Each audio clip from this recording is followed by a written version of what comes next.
In this video, I am going to run tool 1 using Python. So in this case, I am going to need two terminals. And the first thing I am going to do is to clone my repo into my computer. After that, I am going to change into the folder where my repository is at. And I'm going to do that for terminal number 2 as well.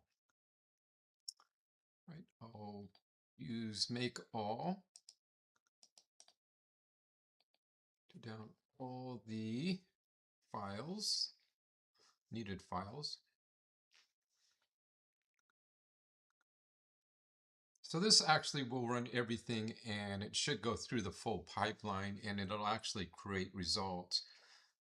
Some of the feedback that I got is, maybe run more tests or make it more or run it longer. So in my make file on line 24, and I'll put this in there, I actually hard code the number of tests or the flows to 2000 and the number of tacks to 400.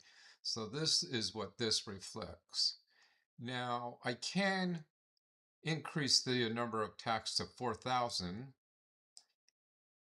or the benign traffic to 4,000 and the number of tacks to 800. So I could actually double the number of attacks.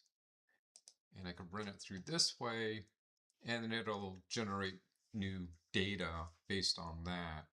If I want, I could do the same thing for the number of clients. Right now I have it at 3. I was going to increase that for some upcoming tools, but I could still increase the number of clients. And now you could see that I have 5 clients instead of 3. So I can manipulate that.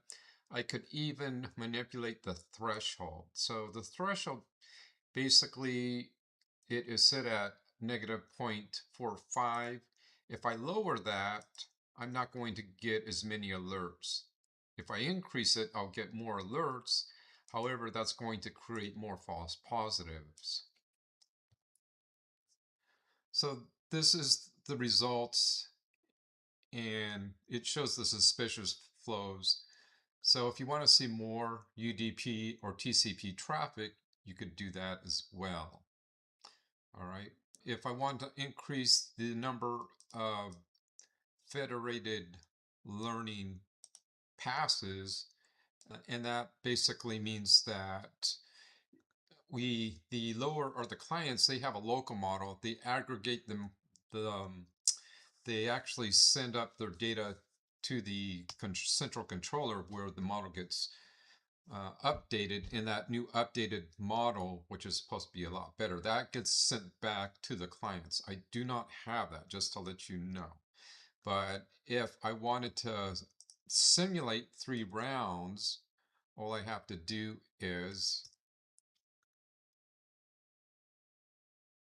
enter this command right here, right? So again, this is actually going to train on the same data, but it's actually supposed to simulate that it's sending or aggregating the models from the clients 3 times. So I could actually do that, but you're going to see, the same threshold is going to stay the same. Nothing's going to change in the global model. And I did add that to the limitations just because I didn't have that in there. So one of the important commands is if you wanted to play around and test it and it crashes and you need to, do further testing, this is probably the most important command to know. Actually, when I had to troubleshoot it, I actually had to keep resetting my network, but this will kill everything and it'll reset the network. All right, just kind of clear that out. And so what I can do is start the controller in terminal 1. And I do this in one of my other demos, but you could actually do it using Python 3 as well. So this command is actually going to start the controller up. So it does get started pretty fast. So we're good there. And let's say I want to increase my number of traffic flow to 2 minutes. I actually have it hard coded on 2 minutes, just to let you know. Normally, when I tested it, I set it at like 10 minutes, but as I kind of fixed everything, I thought you're not going to want to watch this for 2 minutes or 10 minutes, so I actually lowered it to 2 minutes. So you could see the attack or the um, flow, and it's actually coming through here.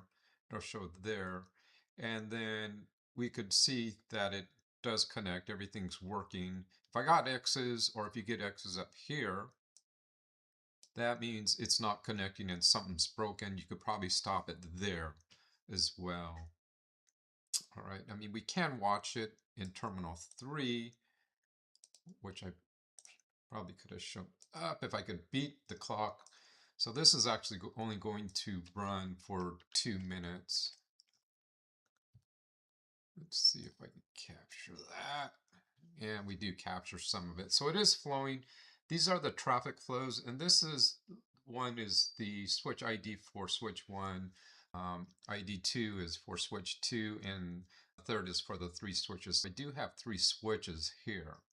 And this kind of just shows you the number of bad traffic flows that are actually registering through.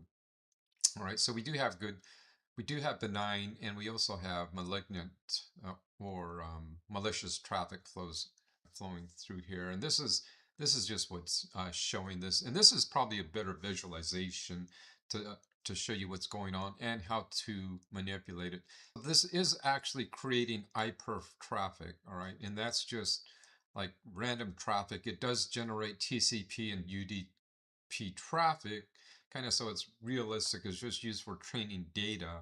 So when I actually end up connecting to a real network, this would actually have real network traffic. But for now, this is going to run for 2 minutes and then stop. And like I said, you can, if for some reason you wanted to like see what's going on for longer than 2 minutes, just adjust the time right here and just run this command. It is hard-coded, but this way you could just run it from the terminal, and it's probably the best. All right, so that was 2 minutes. And I know this is another weakness. And I know this is Python, if you kind of notice Python, but my system, I set Python 3 or Python to mean Python 3. And I also have to label my attacks as malicious, just to let you know. And I put that in my weaknesses. All right, so that's it. And again, you should have downloaded the files. And if you want to see the results, I have the standard metrics, and they will all be in this folder. All right, thank you for watching.